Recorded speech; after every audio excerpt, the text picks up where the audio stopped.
जय श्री कृष्णा। श्रीमद् भागवत गीता में हम लोग 7वें अध्याय में 19 श्लोक तक सुन चुके हैं।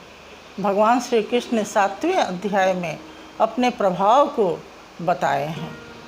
19वें श्लोक में कहते हैं, बहु नाम जन्म नाम अन्ते माम एव प्रपद्यते वासुदेव सर्वम इति स महात्मा सुदुर्लभ। कहते हैं बहुत जन्मों से भजन करते करते देवत्व भाव को अपने में अर्जित करते करते अंतिम जन्म जिसमें भगवान का साक्षात्कार होता है, उस जन्म में उसे यह ज्ञान प्राप्त होता है कि वासुदेव ही सब तरफ हैं, चारों तरफ वासुदेव ही हैं और कुछ भी नहीं है, सब चीज़ों में वासुदेव ही है। ऐसे महात्मा अति दुर्लभ है। कहते हैं अति दुर्लभ है ऐसे महात्मा। तो पीछे भी हम लोग सुन सके हैं कि बिरला कोई है। क्यों? जब सभी जानते हैं कि परमात्मा को प्राप्त करने के पश्चात ही अपने स्वरूप को हम प्राप्त कर सकते हैं, फिर भी ऐसा क्यों नहीं होता है? भगवान श्री कृष्ण इस पर कहते हैं, कामय तैतय हत ज्ञान प्रपद्यन्ते अन्य देवता तम तम नियमम आस्थाय प्रकृत्या नियता स्वया। कहते हैं कामना, लोगों को भोग की कामना होती है, विषय के भोगों को चाहते हैं और इसलिए अन्य अन्य देवता को पूजते हैं। वे प्रकृति के दबाव से और अपने स्वभाव से परवश होकर ऐसा करते हैं। 20वें श्लोक में कहते हैं, कामय तैतय हत ज्ञान। उनका ज्ञान कामनाओं के द्वारा हरा जा चुका है, इसलिए वे ऐसा करते हैं। अगले श्लोक में कहते हैं, यह याम याम तनुम भक्तम श्रद्धा अर्चितिम इच्छति तस्य तस्य अचलाम श्रद्धा तान एव विदधाम्य हम।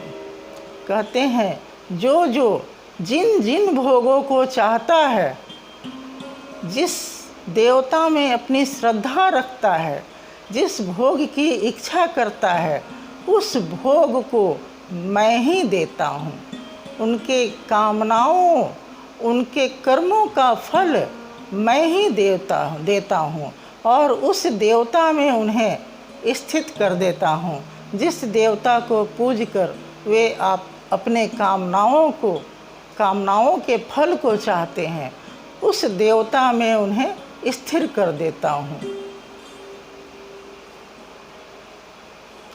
अगले श्लोक में कहते हैं, सतया श्रद्धा युक्तस्य आराधनम ईहते लभते च ततः कामान मया एव विहितान हितान। यहाँ कहते हैं वे श्रद्धा से अन्य अन्य देवताओं में श्रद्धा से युक्त हो जाते हैं और उनकी पूजन करते हैं और उसके लिए कठिन तपस्या करते हैं, कठिन नियम का पालन करते हैं। जो उनके द्वारा जो देवताओं का जो नियम होता है उसका पालन करते हैं और उसका जो फल होता है, उस फल को, उस भोग को जिसकी इच्छा उन्हें होती है, वह मैं ही देता हूँ उन्हें। और शीघ्र ही मिल जाता है। उनके श्रद्धा का फल भोग होता है। देवताओं के श्रद्धा का फल भोग होता है। वे जो कामना करते हैं उनके फलों को मैं ही देता हूँ और शीघ्र ही देता हूँ। भगवान श्री कृष्ण ने यहाँ पूर्ण रूप से बता दिए हैं कि देवता नाम की कहीं कोई चीज़ नहीं है। देवता यानी अपने भीतर अंतराल में दैवी संपत्ति को बढ़ाने वाली जो क्रिया होती है उसे देवत्व भाव कहते हैं और करने वाला सिर्फ एक परमात्मा होता है। वह परमात्मा ही सबको फल देता है। जिस देवता को जो पूजन करता है उसका फल परमात्मा ही उसको शीघ्र देता है, क्योंकि वह फल चाहता है, वह किसी भोग को चाहता है, किंतु उस भोग का होता क्या है? कहते अंतवंतु ते फलम तेषाम तत्भवति अल्पमेधिसाम देवान देव यजः यान्ति मम भक्ता यान्ति माम अपि।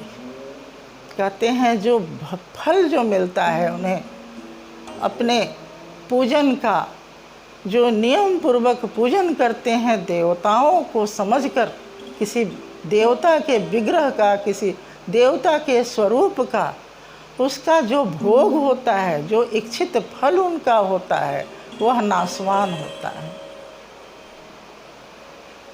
क्योंकि कुछ भी यहाँ सत्य नहीं है।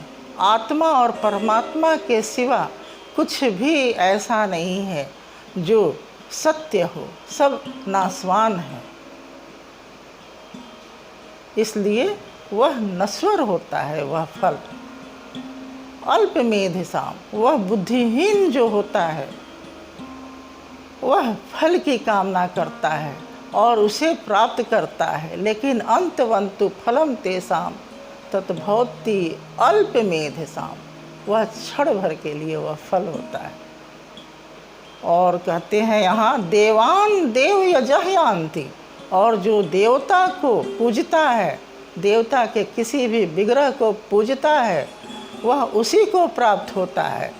परंतु मद्भक्ता यान्ति माम अपि, परंतु जो भक्त मुझे चाहे जैसे भी भजे, मुझे भजे, वह मुझको प्राप्त होता है, यानी अपने स्वरूप को प्राप्त होता है। क्योंकि सभी यहाँ उस परमात्मा के अंश ही हैं और उसी को प्राप्त करने का मनुष्य का तो लक्ष्य ही होना चाहिए। लेकिन ज्ञान नहीं होता है, क्योंकि हम प्रकृति के दबाव से दबे रहते हैं, इसलिए हमारा स्वभाव प्रकृति के दबाव में उलझा रहता है। इसलिए उस परमात्मा को जान नहीं पाते हैं। क्यों नहीं जान पाते हैं? भगवान श्री कृष्ण यहाँ कहते हैं अव्यक्तम व्यक्ति आपन्न मन्यते माम अबुद्धय परम भावम अजानंतम माम अव्ययम अनुत्तमम। यहाँ कहते हैं भगवान श्री कृष्ण क्यों नहीं जानते हैं? इसलिए नहीं जानते हैं कि मुझे अपने जैसा ही मनुष्य जानते हैं। क्योंकि भगवान श्री कृष्ण गीता में कहे हैं कि मैं ही परमात्मा हूँ, विश्व रूप अर्जुन को दिखाए हैं, जो 11वें अध्याय में हम लोग सुनेंगे। इसलिए कहते हैं लोग समझते हैं कि मैं तो वही हूँ जो आम इंसान होता है, तो मैं भगवान कैसे हो गया? कृष्ण भगवान कैसे हो गए? मेरे परम भाव को, जो मन इंद्रियों से परे है, मुझ पुरुषोत्तम को, मुझ अविनाशी को वे नहीं जान पाते हैं। वे ज्ञान प्राप्त करना ही नहीं चाहते हैं, वे बुद्धि युक्त नहीं होते हैं, वह चंचल मन के पीछे लगे रहते हैं। इसलिए वे मुझको नहीं जानते हैं, नहीं भजते हैं। कहते हैं न अहम प्रकाशः सर्वस्य जोग माया समावृता मूढ़ोऽयं न अभिजानाति माम अजम अव्ययम। कहते हैं मैं जोग माया से ढका हुआ रहता हूँ, इसलिए लोग मुझे नहीं देखते हैं, मैं सबके सामने प्रकाशित नहीं होता हूँ। भगवान को कोई नहीं देखता है, यह तो अनुभव स्वरूप है। इसलिए कहते हैं कि मैं जोग माया से ढका रहता हूँ, इसलिए मनुष्य मुझे मनुष्य ही समझते हैं और मैं सबके आगे तो प्रकाशित हो नहीं सकता हूँ। मूढ़ोऽयं न अभिजानाति, मुझे जो मैं जन्म रहित हूँ, मैं अव्यय, मैं अविनाशी हूँ, जिसका नाश कभी नहीं हो सकता, बुद्धिहीन पुरुष मुझे नहीं समझ पाते हैं। क्योंकि उनका भोगों के द्वारा ज्ञान हरा जा चुका है, इसलिए वो मुझे नहीं समझ पाते हैं। इसलिए जन्म मृत्यु जरा व्याधि में ही डूबे रहते हैं। उन्हें बार बार जन्म लेना पड़ता है। उस अविनाशी को जब हम जान जाएंगे, एक भक्ति में जाएंगे, उस परम भाव को जान जाएंगे, तो हमें बार बार जन्म नहीं लेना पड़ेगा। हम अपने स्वरूप को प्राप्त कर लेंगे। बड़े भाग मनुष्य तन पाए, हम मनुष्य तन पाए हैं। उस भगवान कृष्ण के जो उपदेश है उसको ग्रहण करें और सत्य जानें। हरि ओम तत्सत, हरि ओम तत्सत, हरि ओम तत्सत।